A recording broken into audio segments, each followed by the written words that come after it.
આજે બધા અમે ભેગા મળી રાજકોટ જેલ ખાતે પ્રવીણભાઈ રામના જન્મદિવસ નિમિત્તે તેમને વાત કરી, રૂબરૂ મળી, એમને શુભેચ્છા પાઠવી, એમના ખબર અંતર, સ્વાસ્થ્ય પૂછવા માટે આવ્યા હતા.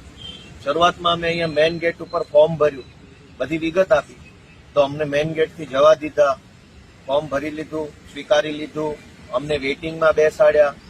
અને ત્યાર પછી જયારે વારો આવવાનું નક્કી થયું ત્યારે અંદરના અધિકારી એવું કીધું કે ગોપાલ ઇટાલિયાને મળવા દેવામાં નહીં આવે, અથવા તો તમને બધાને મળવા દેવામાં નહીં આવે જો તમે ગોપાલનો આગ્રહ રાખશો તો.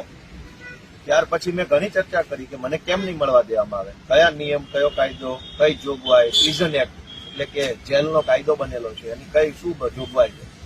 તો અધિકારીએ મૌખિક રીતે બસ અમે કીધું છે એટલે તમને નહીં મળવા દઈએ, અમને ઉપરથી કહેવામાં આવ્યું. એક જ વાતનું રટણ ચાલુ રાખ્યું.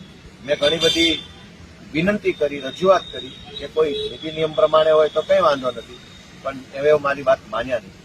ત્યારબાદ મેં એવું કીધું કે હું વકીલ તરીકે મળવા માંગુ છું. તેમણે કીધું કે તમે નહીં મળી શકો, એ તો અમે નક્કી કરશું કયા વકીલ મળશે.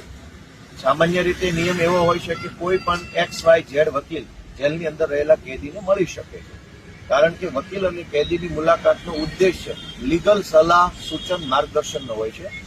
એવું જરૂરી નથી કે જે વકીલ કેસમાં હોય એ જ વકીલ મળી શકે, કેમ કે સલાહ તો કોઈ પણ વકીલ પાસે જ લઈ શકાય.